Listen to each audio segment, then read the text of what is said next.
著名嘅奇藝家及作家 Charles Jeffrey 曾經講過，令你致富最大嘅原因並唔係你嘅嗰一份人工，而係你嘅消費習慣。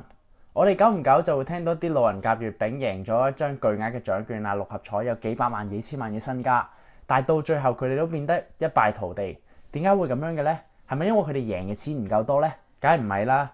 最主要嘅原因係因為佢哋差到冇人有嘅消費習慣。累積財富嘅第一步最緊要就係有一個良好嘅消費習慣。唔係嘅話，無論你累積到幾多嘅錢都好，都唔會夠你嘥啦，係咪 ？Hello， 大家好，我係 Ted， 今日想同大家講嘅係6個雖然唔起眼，但係正正破壞緊你累積財富嘅消費習慣。一樣我想講嘅係一樣好平常、好平常人都會做嘅嘢，就係出街食飯同叫外賣啦。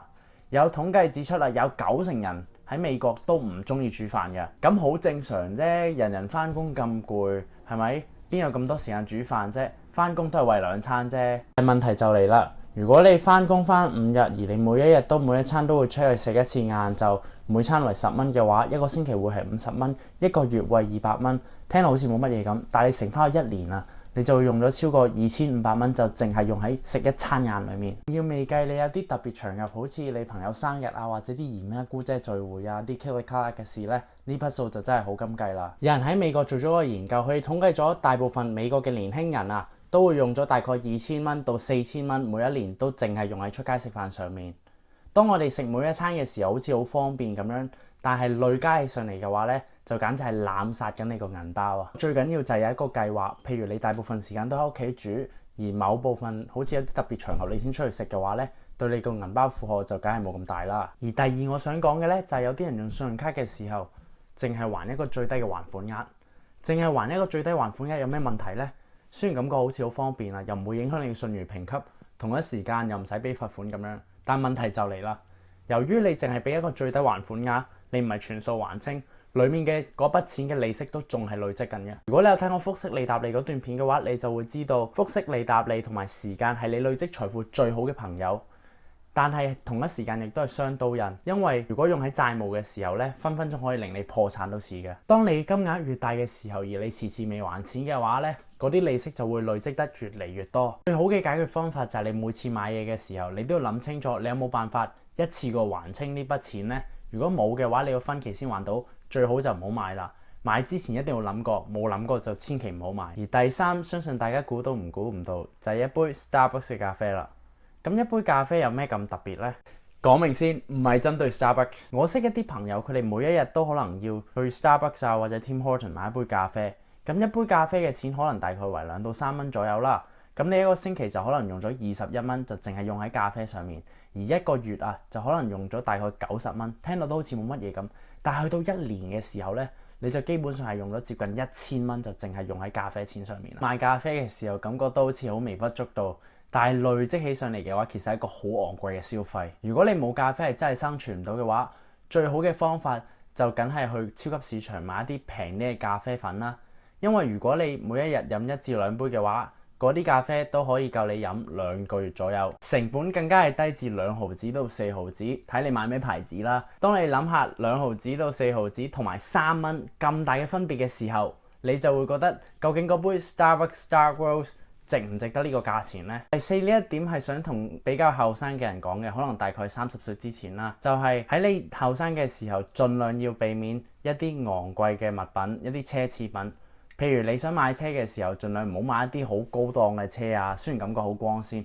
又或者當你想租屋嘅時候，唔好租一啲好靚但係租金非常之貴嘅。又或者係你嗰啲 Gucci 包包，又或者你嗰對 Air Jordan 咁樣。基本上就係大部分嘅奢侈品。雖然你擁有呢啲奢侈品嘅同時，感覺上好似好光鮮、好巴閉咁樣，但係喺你20歲嘅時候，冇人會期望你有咁多嘅錢嘅。因為大部分人喺佢哋20幾歲嘅時候，大多數都仲喺度諗緊佢哋想要啲乜嘢，佢哋想追求啲乜嘢嘅生活啊，佢哋嘅事業啊，佢哋對另一半嘅要求啊，等等等等等。